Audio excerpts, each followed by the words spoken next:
I also wanted to go ahead and let me just prep right here real quick. Okay, so I wanted to go ahead and show you guys what mediums I'm going to be testing. So I have this Bistro chalk marker. It is kind of similar to a Posca, I think. I've never used Posca, but I did order some, so hopefully I'll be doing a review about those soon. This is like a paint pen. You can see it, shake it, but it's a chalk marker, so you can see how it'll hold up to like non-traditional mediums and ones that you may not necessarily, they don't always recommend. We'll see how it does with that. Then I also have a Copic. So Copic does bleed through, and that's why I want to test it so that way. And I have actually 2 Copics, so we can see one has a lighter color and the dark. This isn't like a super dark color, but it's darker than like this one.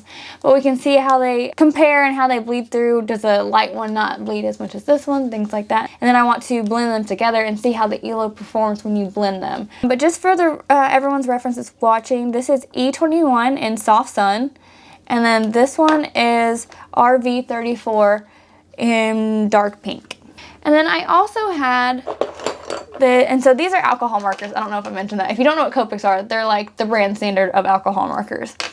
So this is an off-brand alcohol marker that I got before I got some Copics, just to see if I liked the medium of alcohol marker before I spent money on Copics or like a big set. This would be for denim for the alt alternatives illustration marker. And this is just a Joann's.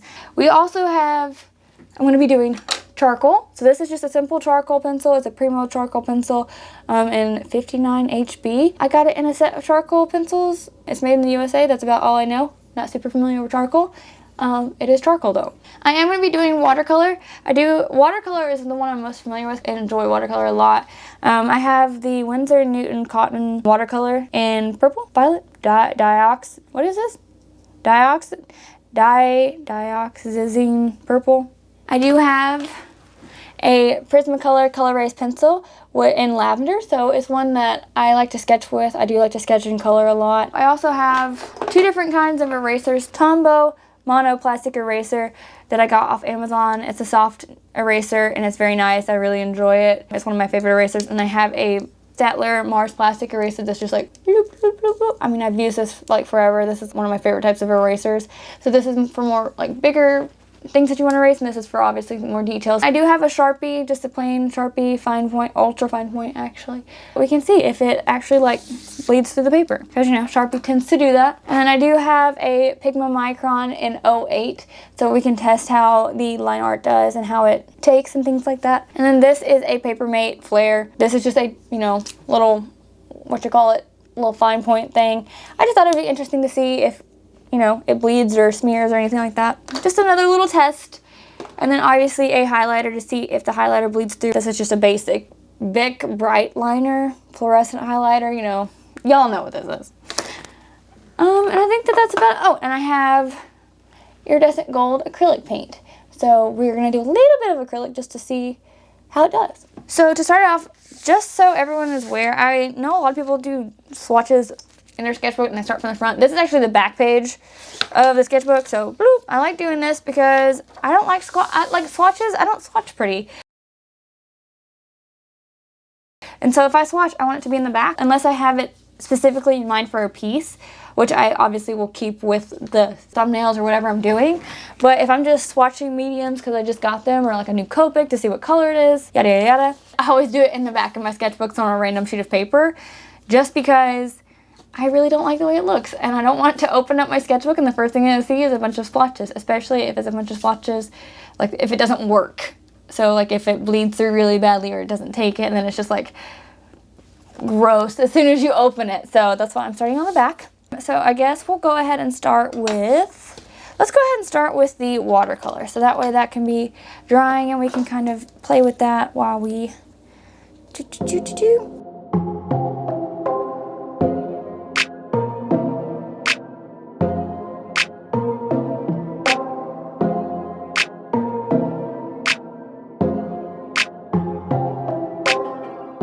But yeah, so there's a little bit of pilling, but it's actually going away as it's drying. I was scared that this was what they were talking about, but it does seem to be going away as it's drying, which I think is very interesting. Like, it looked like there was pilling, and then now that it's going away, there's like nothing there. It's taking it away. It almost looks like, it's almost like Copics. Like, that's taking it very, very well. I'm interested. Okay, cool. So there's that, and then let's go ahead and do...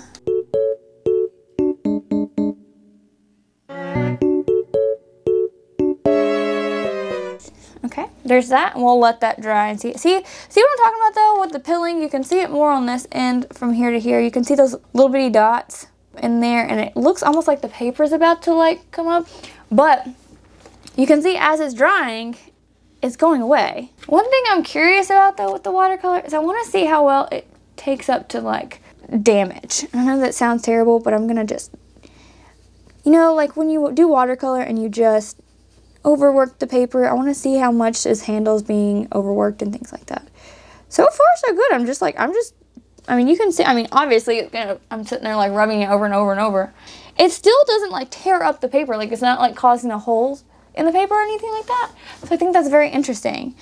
And then I'll do this, and then I'm gonna wait and let that dry and be tacky, and I'll use my finger and see, like, really go, I'm gonna use my finger and see if I can, how much damage I can do.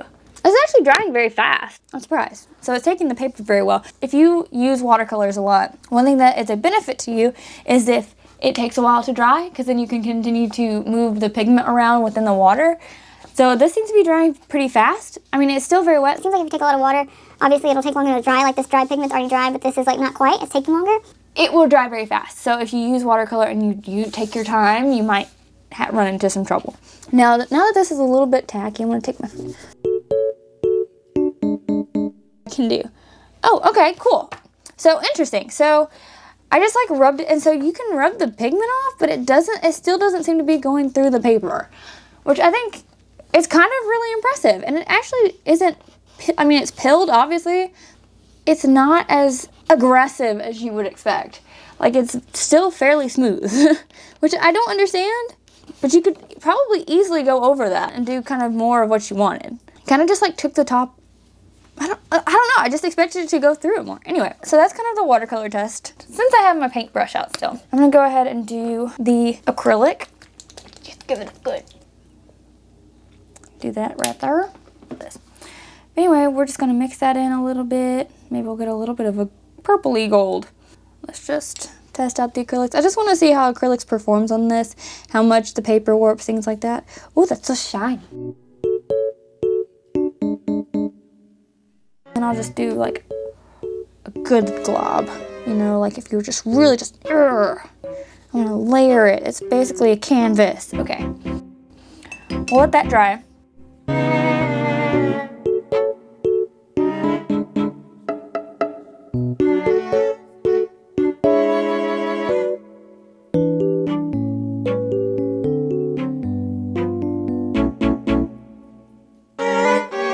And then, oh, and I also got washi tape. I don't know if I mentioned that earlier. We'll go ahead and do that. I got washi tape to see how it peels up. Like if you use tape in this for whatever reason, like if you wanted to tape something to it and peel it up, like if you wanted to do like a stencil or something, I don't know.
Oh, and I need a regular pencil. Duh.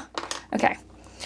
So for this one, let's go ahead and do a regular pencil. So this is just your regular USA Gold, the off-brand Tigranada with the soft eraser, not like that non-erasing eraser. But anyway.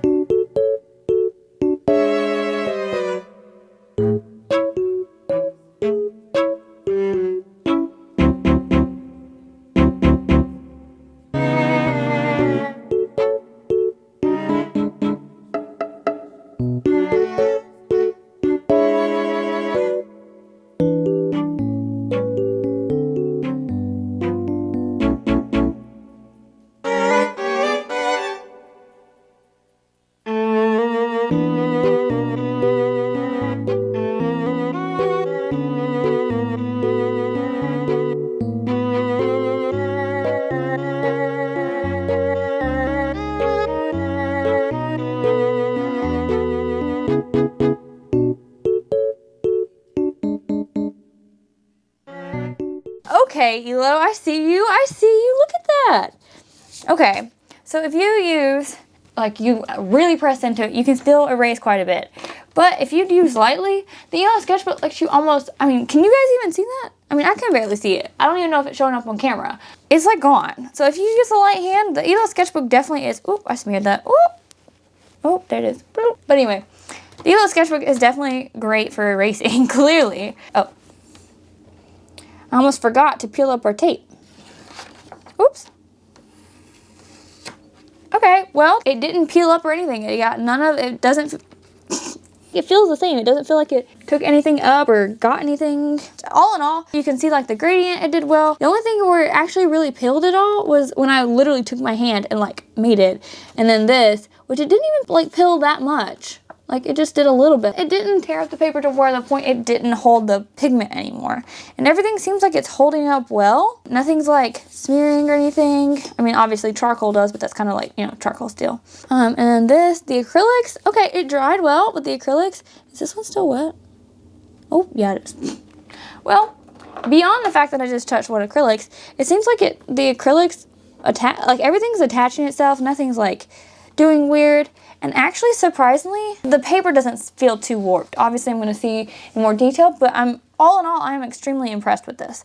Now for a very important test that I feel like is important for me and a lot of other artists out there because of the type of medium that we choose to use, is the bleed through test. How much did these bleed? How much did this affect the other side of the paper? Because if it's something where if you use Copics, you can't use 5 pages down, then obviously that's a problem. Okay. Okay, so the only thing that bled through, the only thing is the Copics that I just really went to town on, and you can see just a little bit right here. So if you used Copics, then you probably wouldn't want to use the back side of your paper. However, you could probably get like a little thing, which I use for under my Copics anyway, just because alcohol markers, like by nature, they bleed through. But that it didn't bleed through until I really started to blend it. So if you just really blend your markers out like crazy, then yeah, you probably would want to invest in one of those little, like something to protect your other pages. But all in all, nothing else bled through. Are you seeing this? Like nothing. Nothing.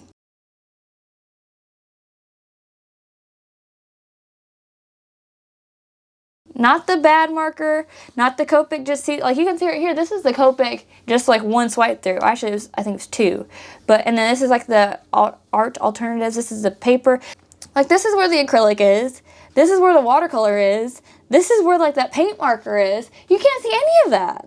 And then obviously the Sharpie and everything else just is, you can't even tell. Pencil, obviously, no. The only thing you can kind of sort of see is you can see the bumpiness from the water. You can see a little bit of the paint marker, and then you can see the beginnings of the Copic right here. The only one that really is noticeable is that one right there. I'm speechless, honestly. Especially your pigment microns, which a ton of people use for highlighters. Can't see it, so if you want to decorate in your sketchbook, the acrylic didn't mess up. And actually, that's not that bendy. Okay, so I just noticed. Can you see how little this warped? Even after all that, like, working the paper and everything, you may find faults in this sketchbook if you have a certain medium that you love.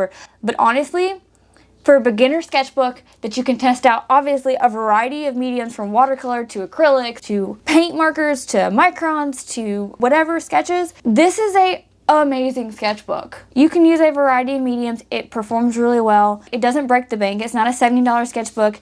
It's not, you know, one specifically made for this or that. It's just a good all-around sketchbook that I recommend it, absolutely. Like I said, as someone who is not super skilled in a particular medium or is just beginning their art journey, I can't recommend this enough because I'm genuinely impressed. Because I've had other sketchbooks before, and I do like a variety of sketchbook, but as for a day-to-day sketchbook that I can test out all these different mediums, that's bound and everything like that. But damn, okay.